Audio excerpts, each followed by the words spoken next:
जल में खड़ा था, नहा रहा था, अंधा था और कपड़ा कोई था नहीं तन पर, ओनली एक लंगोट रखता था पर्दे पर, एक लंगोट, कोई कपड़ा नहीं था। गर्मी के मौसम थे, गंगा में नाव था। स्नान करते समय उसकी वो लंगोटी भी हाथ से टूट गई, वो छूट गई। वो निवस्त्र नंगा खड़ा था दरिया में, और उससे थोड़ी सी दूरी पर जिधर से जल आ रहा था, ऊपर की साइड में एक जनाना घाट बना हुआ था बहनों के नहाने का। और राजा द्रुपद ने वो जनाना घाट दरिया पर, गंगा पर बनवा रखा था। अपनी नगरी से थोड़ी सी दूरी पर वह बह रही थी गंगा। वहाँ पर द्रौपदी, उस राजा द्रुपद की लड़की, रोज स्नान करने जाती थी अपनी सैकड़ों सहेलियों के साथ। जब, और वो पुण्यात्मा थी, जब उसने देखा साधु संत महात्मा स्नान कर रहा है,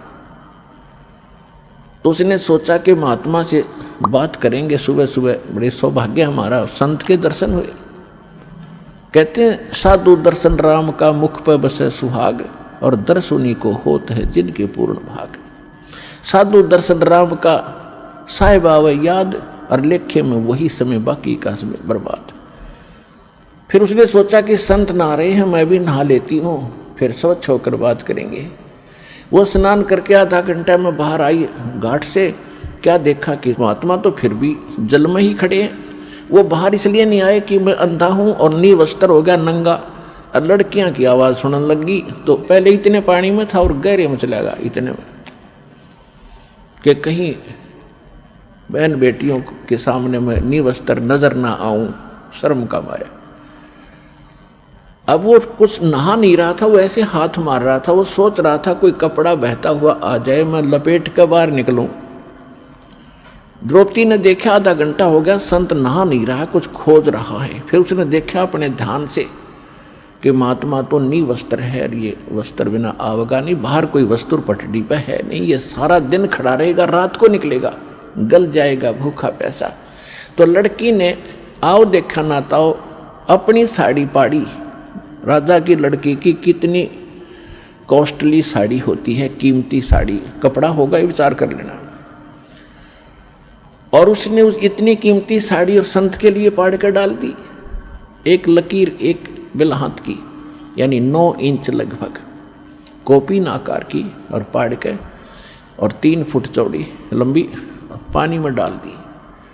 बहता हुआ वह साथ से निकल गई, लेकिन महात्मा ने दिखाई नहीं था, लीला थी उनकी, और निकल गई। 7-8 बार ऐसी साड़ी पाड़ पाड़ के, एक बिलहात यानी 9-9 इंच, 7-8 बार पाड़ के डाल दी, लेकिन साधु के हाथ नहीं लगी, वो साइड से निकल जाती थी, उसको दिखाई नहीं देता था। तो यह लीला भी भगवान कर रहे थे कि इसके कर्म बनाऊं, इसके कर्म बने, या इसका एक कैर टूटेगा, वो बचे क्यों करे इस बेटी का। अब देखो पुण्यात्मा, लोभ लालच करे तो ऐसा करे, बेईमाना करे तो ऐसा करे। उसके साथ और भी सहेली थी, नौकरानियां थी। उन नौकरानियों को भी कह सकती थी कि एक साड़ी का टुकड़ा डाल दो महात्मा के लिए, तो एक साड़ी का 2 साड़ी डाल। उसने पता था, नौकरानी को मालूम है आज अपनी राजा की लड़की के कहने से हम थोड़ा सा टुकड़ा साड़ी का देंगे, 2 साड़ी देगी, जाते ही 2-3 धोती देगी, बढ़िया, तो वो डाल सकती थी। लेकिन उसने उनको नहीं दिया, क्योंकि उसको मालूम था कि मैं पुण्य करूंगी अपने हाथ से, मुझे मिलेगा, ये करेंगी तो इनको मिलेगा। इतना अध्यात्म ज्ञान उन बच्चों को उसमें दिया जाता था। मैं रोटी खाऊंगी मेरा पेट भरेगा, ये खाएगी इसका भरेगा। तो उसने ये बेईमाना लालच करा। तो लोभ करे तो ऐसे करे, दान धर्म करने का स्वयं करे, अपने डट के करे, और सेवा करने का। तो इसी प्रकार जब उसने 7-8 को पीन के ऐसे डाल दी, नहीं हाथ लगी, फिर उन्हें सोचा निकट न्यों नहीं जावे थी कि कहीं महात्मा को आभास ना हो जाए कि लड़की है, ये जो कपड़ा डाल रही है निकट आएगी, तो कहीं ये आगे को ना सरक जा दरिया की तरफ और बह जावे, मर जावे, यो तेज धार में बह के।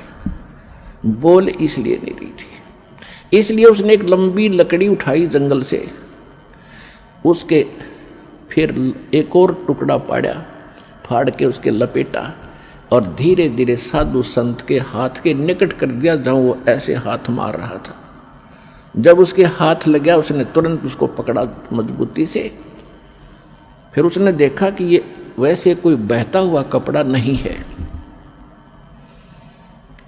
ये तो स्पेशल साइज पाड़ कर साड़ी का दिया हुआ है, और बेटी भी आस पास ही होगी। वो तो अंतर्यामी थे, लेकिन लीला जो भगवान करते हैं, जैसे 120 वर्ष धानक रूप में, जुलाई रूप में काशी में रहेगी, कोई आज तक नहीं समझ पाया वो भगवान थे। आज समझ में आ गया कि वो परमात्मा थे और हैं और रहेंगे। तो ये लीला ऐसी गजब की करता, कोई सोच भी नहीं सकता यूँ भगवान हर रहे कैसे। अंधे की लीला कर रहे थे, अंधे वाली करी पूरी। इस काल को भी धोखा देता है, यही वेद में लिखा है। और यही नानक साहब कहते, ए ठगवाड़ा ठगी देश खरा सियाणा बहुता बार, ये धानक रूप रहा करता। और खुद कहते भगवान सोचल सिद्धर मैं करूं अपने जन के काज।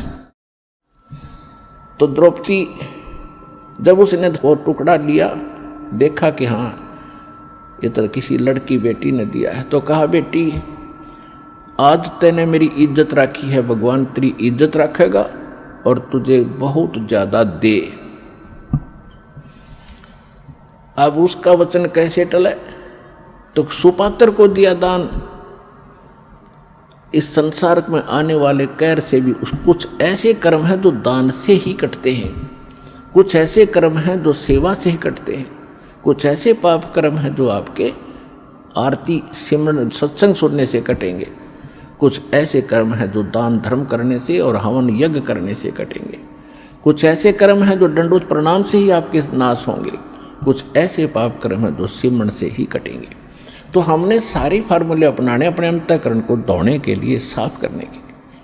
तो वो तरीके सारे के सारे आपको यहाँ मिलेंगे और पृथ्वी पर नहीं हैं। इससे आपका अंतःकरण भी साफ होगा, जिस कारण से आपको इस जीवन में भी सुख होगा और मोक्ष भी मिलेगा।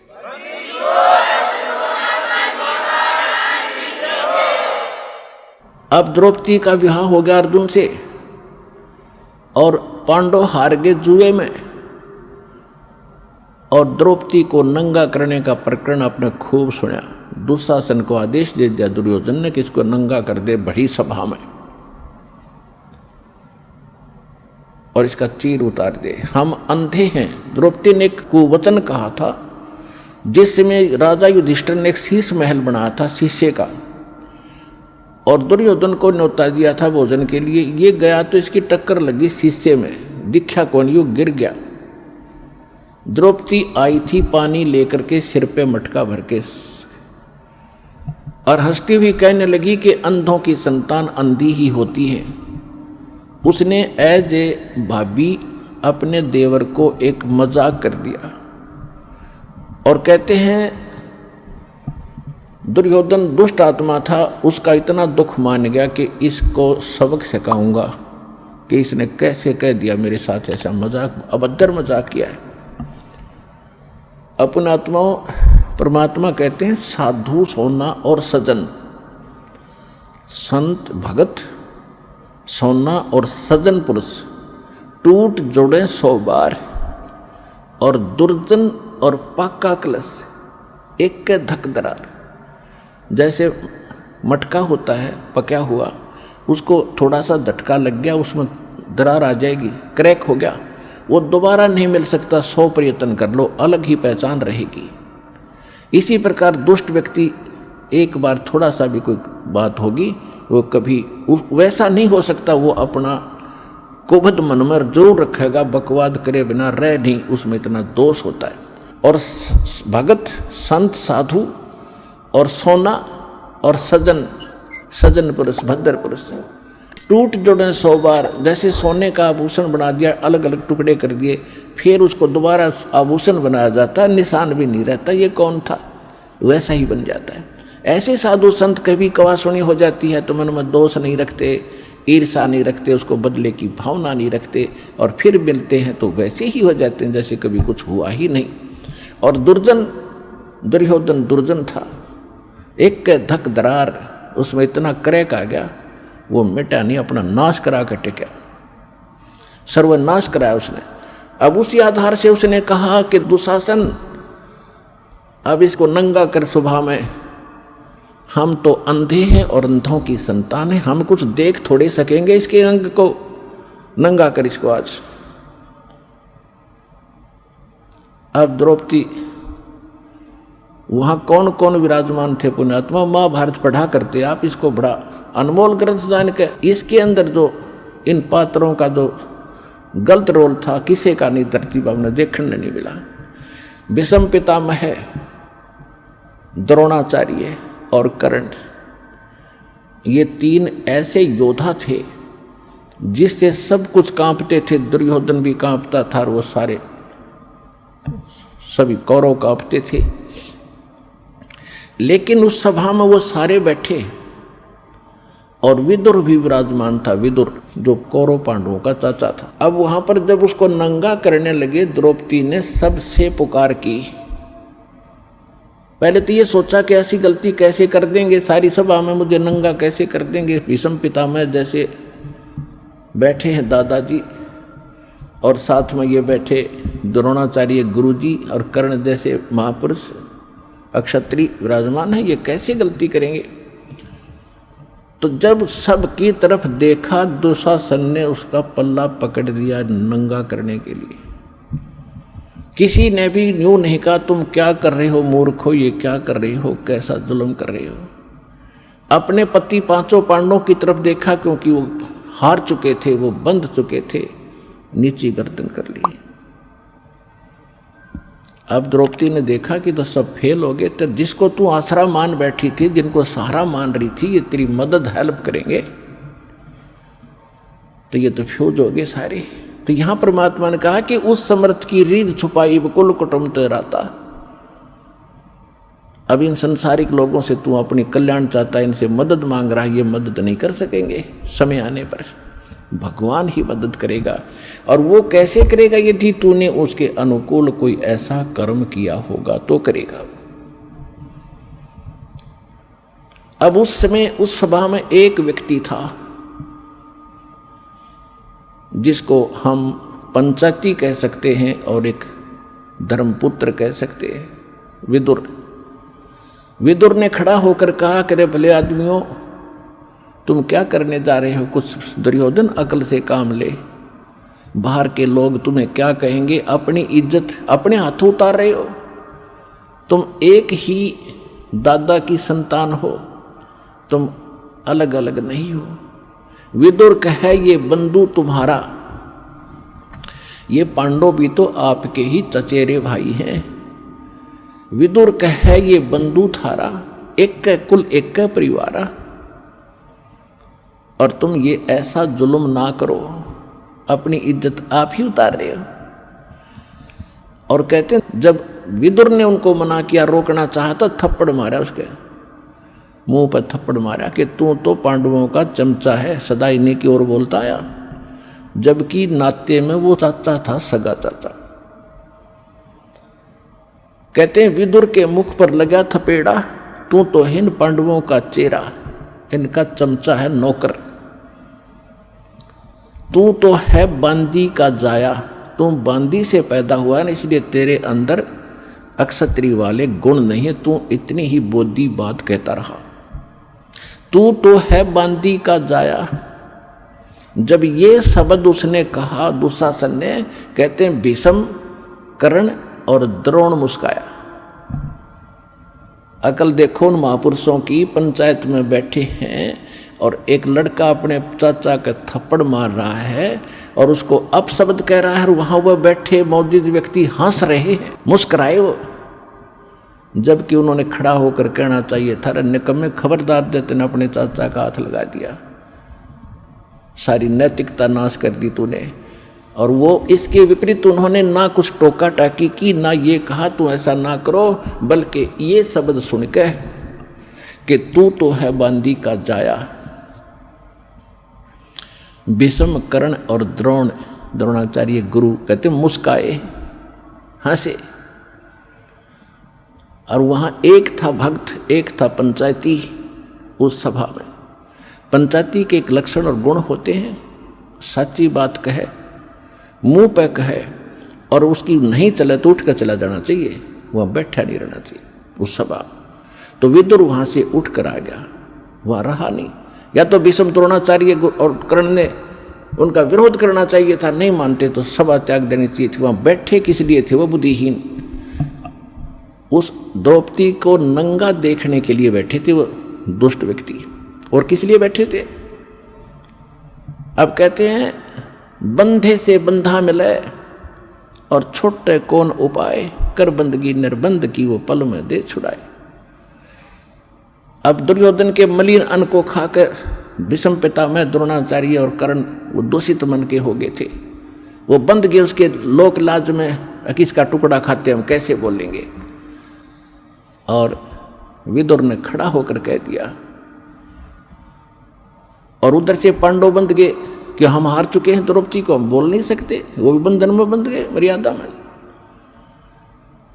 पुण्यात्मा, जब यह जीव इन संसारिक लोगों से अपना आस्था हटा लेगा, एक उदाहरण शब्द लेना यहाँ पर, जब तक आप किसी राजनेता या अन्य किसी अपने धनी रिश्तेदार से आशा रखते हो अपने किसी वस्तु की, भगवान साथ कम देगा। जब आप उनसे हटकर केवल एक परमात्मा में आस्था रखकर सच्चे दिल से पुकारोगे तो पता नहीं क्या कर दिया एक पल में।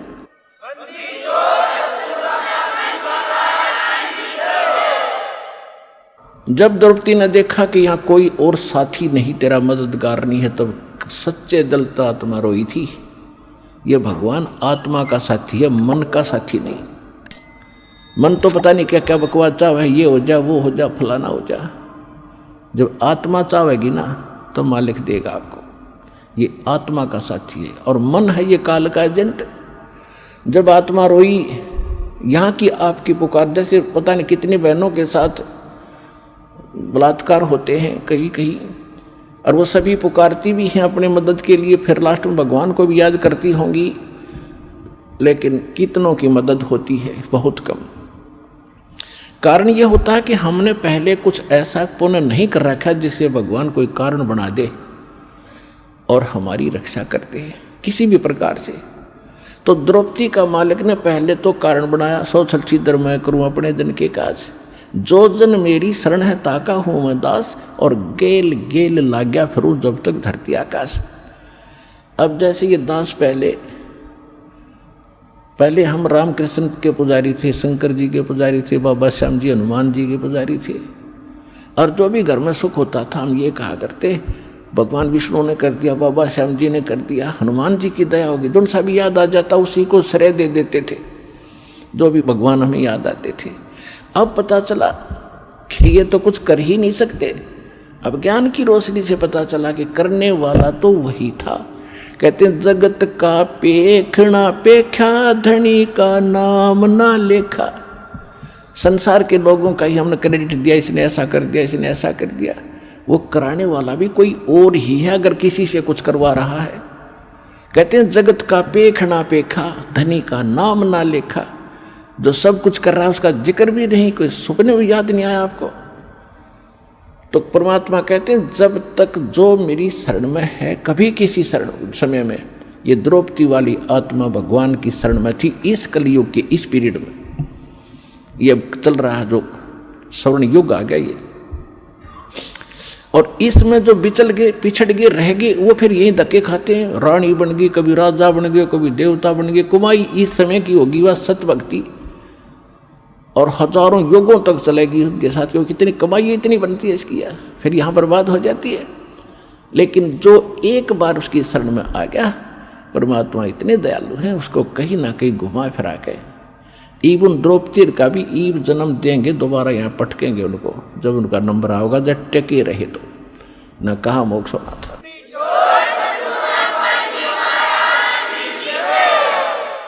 तो कहने का बात यह है कि जब आत्मा ने रोई हृदय से मालिक को, तो इसकी पुकार जाती है धर्मराज के दरबार में। और यहाँ एक विधान बना रखा है, कोई ना कोई गुरु पहले अवश्य धारण करते थे, गुरु के बिन भक्ति नहीं करते थे। पांडवों का गुरु थे श्री कृष्ण जी, तो श्री कृष्ण को गुरु भी धारण कर रखा था। अब इसकी पुकार गई वहाँ धर्मराज के दरबार में, उसकी खुल गई वहाँ सीढ़ी। उसने देखा धर्मराज ने कि देखो इस आत्मा पे आपत्ति आई है, मैं कोई रक्षा करा सकता हूँ। उसने देखा कि इसने एक ऐसा दान कर रखा एक साधु संत को कपड़े का, इस तो पता नहीं कितना क्रेडिट दिया जा सकता है। तो वहां से रिफ्लेक्ट होकर के श्री कृष्ण में आई वो नो की नो पावर मालिक की। और कृष्ण जी तो अपनी पत्नी रुक्मणी के साथ शतरंज खेल रहा था, शतरंज का गेम खेल रहे थे महल में। जो ही उसने शतरंज डाली, उसमें बोलते हैं कच्चे 12 पक्के 18 पौ 12 जैसे भी उसके होते, तो 5 सेट डाले थे और बोलना था पौ 12 कच्चे 12 जैसे वो बोलते हैं खेलने में। उसी समय हाथ आकड़ गया उसका नो, और नो बोला अनंत अनंत अनंत। अब कृष्ण नहीं कर रहा था, वह परमात्मा की पावर उससे करा रही थी।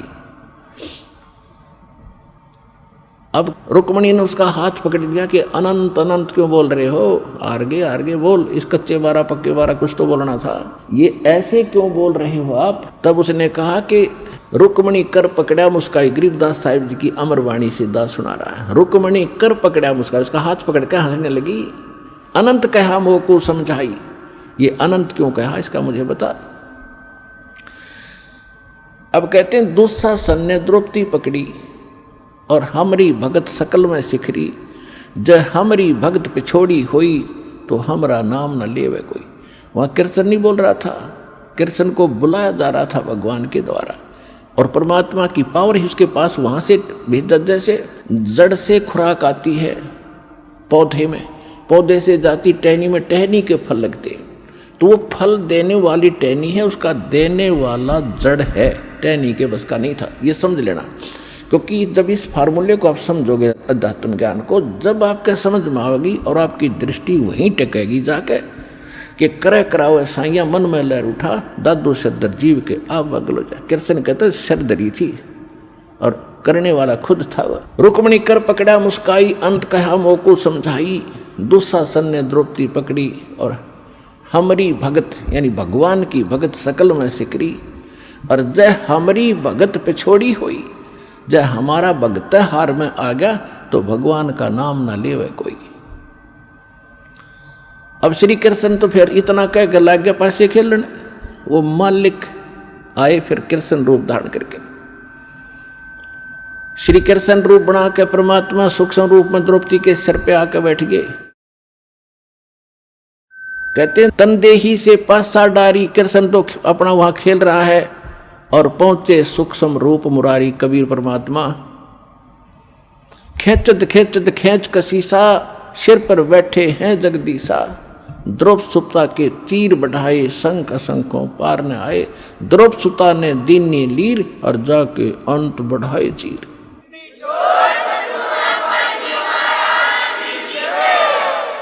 देते को हर देत है जहां तहां से आन, अनदेवा मांगत फिरो, फिर साहिब सुने ना का। फिर काफी समय के बाद जब श्री कृष्ण जी उनके घर आए, तब द्रौपदी ने पूछा कि हे भगवान, आपने मेरी ऐसे कौन सा मेरा शुभ कर्म आगे अड़ गया जिससे आपने मेरी इज्जत रखी। अब वो कृष्ण ने नहीं पता क्या हुआ, उसको तो बताया गया फिर कि आप ऐसे आए थे, मैंने आपको याद किया था, मेरी चीर हरण हो रहा था, आपने दया कर दी। तब श्री कृष्ण में भी को पिछले 3 लोग की ये कुछ शक्ति है, इनमें भी कुछ दिव्य दृष्टि होती है। इसने जब ध्यान मग्न होकर देखा कि कौन सा पुण्य इसको मिला, तब उसने बताया कि द्रौपदी, तूने एक बार जब तू कंवारी थी राजा द्रौपद के घर नहाने गई थी और तूने एक साधु संत को एक बिलहात का एक छोटा सा टुकड़ा साड़ी का पाड़ के दिया था। उस महात्मा को दिए हुए फल, उस टुकड़े का फल आपको इतना मिल गया। ओए होए, जब उसको याद आया, रिमाइंड हुआ को अच्छा हो इतने महापुरुष थे वो सूरदास। तो कहती है कि एक लीर माने छोटे से टुकड़े के कारण मेरे हो गए चीर अपार, और जय मैं पहले जानती कि ऐसे समर्थ है ये, तो सब कुछ देती वार कि उसको ना जाने के दान दे देती, उस महापुरुष को पता नहीं क्या समर्पण कर देती। तो पुण्यात्माओं, आज वो अवसर आ गया आपका, और जय ईब चूक गए अब समर्पण होने का समय है मोक्ष प्राप्ति और यहाँ की सुख प्राप्ति के लिए, इसलिए आपको उदाहरण सुनाया।